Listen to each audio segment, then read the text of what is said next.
I made the exact same thing as yesterday. Some people call it burnt, I call it crispy. ChatGPT's rendition of what the best tasting meal would be out of my 14 foods. They served me all the courses and all the food, even though I couldn't eat. Since I can only eat 14 foods, for the most part, I eat the exact same thing every single day. It's what's easiest, and I've just fallen into that routine and the habit of doing that. I figured out which meals I like best, so I might as well stick to them, but I also know it's good to switch things up, and it can be fun to try new things and experiment. So I thought I'd show you some of the different meals I eat throughout this week so you can see what I eat and how I switch it up, or at least try to. I've been trying to push myself to eat out sometimes, even though it does give me a lot of anxiety, because I know it's good and it'll help me be more comfortable with things like traveling and being able to say yes to different things like going out with my friends or going to events. So that's the challenge for this week. I'm planning to do it in 2 days and go to my new favorite sushi restaurant that I just discovered. That's honestly getting me through this week. I'm making my usual breakfast right now, some turkey and then chia seed pudding. In case you were wondering, this is how I crush my freeze-dried raspberries. It's much more efficient.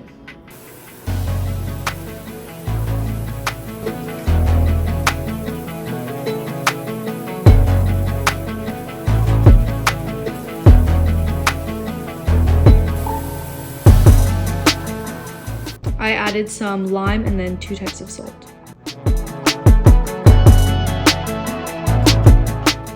I'm actually so excited. I've been waiting for this moment all week. One of my favorite restaurants, or I would probably say my favorite sushi restaurant that's an actual sit-down restaurant in LA, closed a few months ago. All of a sudden, I just went there one day and it said it was permanently closed. So I was really sad. But then a few weeks later, I noticed that another place opened in its same exact spot and it looked exactly the same inside. So I ended up looking at the menu and the entire menu looks pretty much the same, except this new place has a few extra things on the menu, but the prices also seem the same. So I think what happened is somebody just bought the restaurant and basically renamed it and added a few things to the menu. So I went last week and it was amazing. The food was just as good as what the previous restaurant had, but they also have something that I've only ever had one other place. When I was traveling, I went to a sushi restaurant and had this dish, and I've never been able to find it anywhere else. But I'll show you what it is when I go today. I'm so excited. I've been thinking about this nonstop.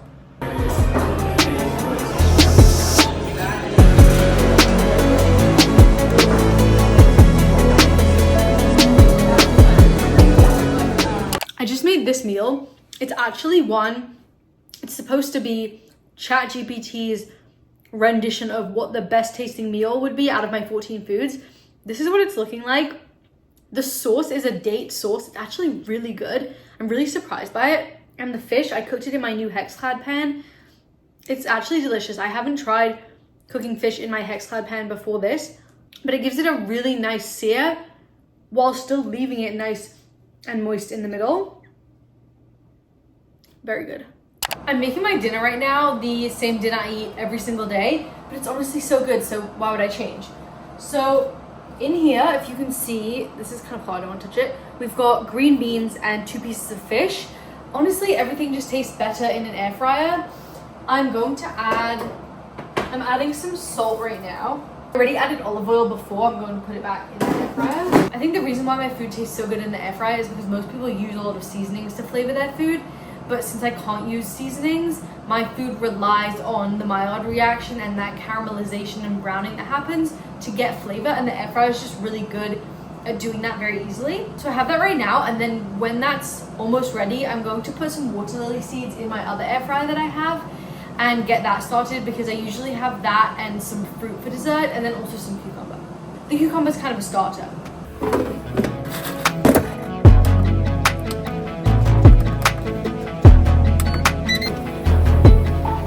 Some people call it burnt, I call it crispy.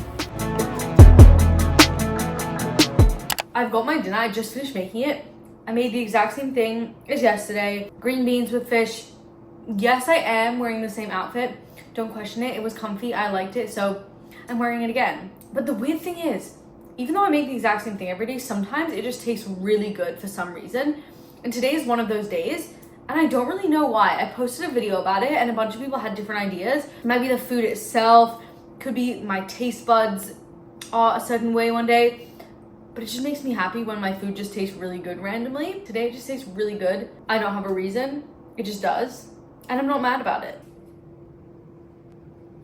I'm making another meal. I'm basically having the same thing that I had earlier this week for breakfast, but this time I'm having it for lunch. I've got my turkey, and then I've got chia seed pudding again. I actually only realized this morning that I was running out of turkey, and the company that I get it from, because they ship it so that it arrives really quickly so that it doesn't defrost and it stays frozen, they only deliver at the end of the week, and I'm traveling at the end of next week, so it wouldn't have come for almost 2.5 weeks, and I'm like low-key running out in 3 days. But I contacted their support, and then I just got an email saying that it just shipped, so I think it's going to arrive tomorrow, which is so amazing. We love small companies. But yeah, I get my turkey from D-Stall. I'm actually an ambassador, which is really cool. I became an ambassador this year. But I do believe that they have a code for us ambassadors to use, so if they do, I'll put it on the screen. It's not an affiliate code, I don't get anything from it, but I always have their organic white meat ground turkey, but I've also had some of the other ones, but I just get the ground turkey frozen. That's what I basically eat every single day. I just got back from a luncheon though, but I didn't eat lunch there because I couldn't eat any of the food. I have this academic scholarship that is part of an organization, and so we have lunches every semester, and I went, and it was really, really funny because they served me all the courses and all the food, even though I couldn't eat it, and they knew that I couldn't eat it. Like, the organizers knew, and they knew where I was sitting because we're assigned tables and seats, but they still served me, and they served me the starter, and somebody else at the table ate all of my food. And then I think they caught on by the end though, because when it came to dessert, which was the 4th course, because yeah, it was 4 courses, when it came to the dessert, they didn't serve me, but I'll put pictures on screen what they served me. Everything they served me that I couldn't eat. It was honestly kind of funny, but that's just usually how my experience is at these kinds of events, and I don't expect to be able to eat anything when I go, so I had food before and now I'm having food after. I had breakfast not too long ago, and I'm honestly having dinner in a few hours, so when I just want to make a smaller meal, I have more of a snack girl dinner, if you will. So I'm currently making a piece of fish, some water lily seeds, and then I might have some fruit or dates. Those are some of the meals I eat. As you can tell, I pretty much do eat the same thing every day, but like I said at the beginning, I try and switch it up, have fun with it, sometimes go out to eat, try new things. Thank you so much for watching, and I'll see you next time.